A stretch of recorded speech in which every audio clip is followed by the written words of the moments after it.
ilaw ay umikot at sa'yo ay tumapat, wala kang choice kundi sumagot ng on the spot. So, simulan na natin. Ang unang tanong, kung bibigyan ako ng kalayaan,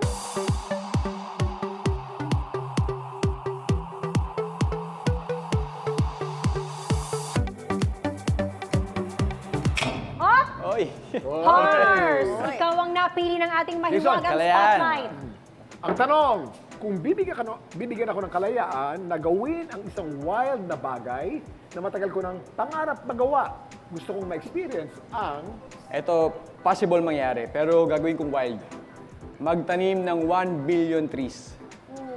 Pero syempre, kailangan may Tayo mga kasama lahat. tayo lahat. Kasi, yakim yung 1 million pwede mangyari. Kaya sa buong buhay ko eh. Pero yung 1 billion, kailangan kasama ko kayo. Oh, nice Medyo one, wild, medyo wild. Pars! Medyo Baka wild. sumagot ka. Wild pero posible. And I like that, Pars. We need more Nung naging people na bukal ka, ganyan. nag-iba na ang sagot Hindi mo. na. Nag-iba din ang mga ano niya, gustong mangyari sa buhay. I love it. Nice one, Pars. Okay, ito naman ang ating pangalawang tanong. Kuya? Pangalawang tanong, kung malaya lang ako makapagsabi ng tunay na nasa isip ko, Naku.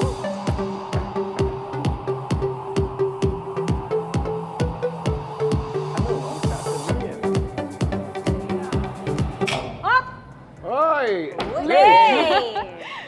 Kung malaya lang ako makakapagsabi ng tunay na nasa isip ko, sasabihin ko kay Blank na... Malayang masasabi. Ang sasabihin ko po sa tita ko po ay, hindi po ba kayo napagod?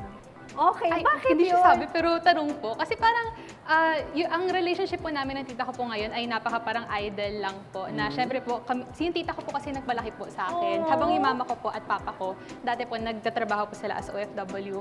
So parang minsan po may times na, siguro po sumusobra po ako na, alam niyo na po, as bata na lumalaki pa lang po na nasa-set aside po or hindi masyadong binibigyan pansin yung mga relationships na meron po ako.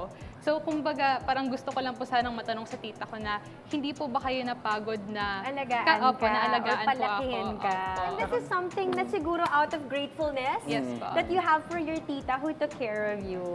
Oh, nice, Nice. nice. okay, Okay. ito na ang pangatlo. Nung finally ay naging independent na ako from my parents,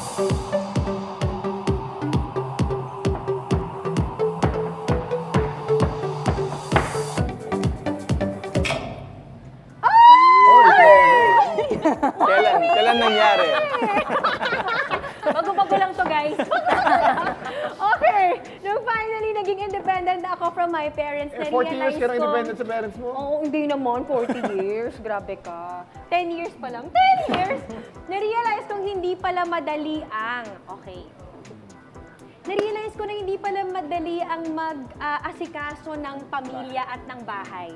Ngayon, habang nagtatrabaho ka, nag-grocery ka, habang nagtatrabaho ka, bumibili ka ng regalo kasi yung anak mo a-attend ng birthday party, and all these things kailangan mong gawin. Yeah. So I really appreciate my mom and my parents kasi they make it look so easy while I was growing up. And now that ako yung nasa posisyon na yun, na-realize ko na hindi pala madali. Tama. So,